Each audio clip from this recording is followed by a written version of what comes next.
خصوصیات دیمایی‌ها رو میخوام بگم بهتون.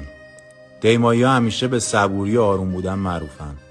آدمای با محبت و خوش برخوردین. خیلی عاشق پیشرو احساسی‌ان.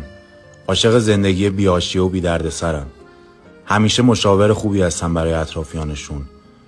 توی مدیریت و رهبری کردن فوق‌العاده‌ان. از همه مهمتر خیلی وفادار و متعهدن توی کار و رابطه هاشون.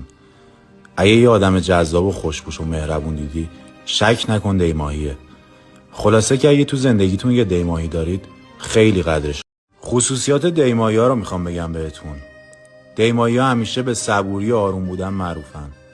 آدمای با محبت و خوش برخوردین. خیلی عاشق پیشرو احساسی‌ان. عاشق زندگی بی‌حاشیه و بی‌دردسرن. همیشه مشاور خوبی هستن برای اطرافیانشون. توی مدیریت و رهبری کردن فوق‌العاده‌ان. از همه مهمتر خیلی وفادار و متعهدن توی کار و رابطه هاشون. اگه یه آدم جذاب و خوش‌پوش و مهربون دیدی، شک نکن دیماهیه. خلاصه که اگه تو زندگیتون یه دیماهی دارید، خیلی قدرش.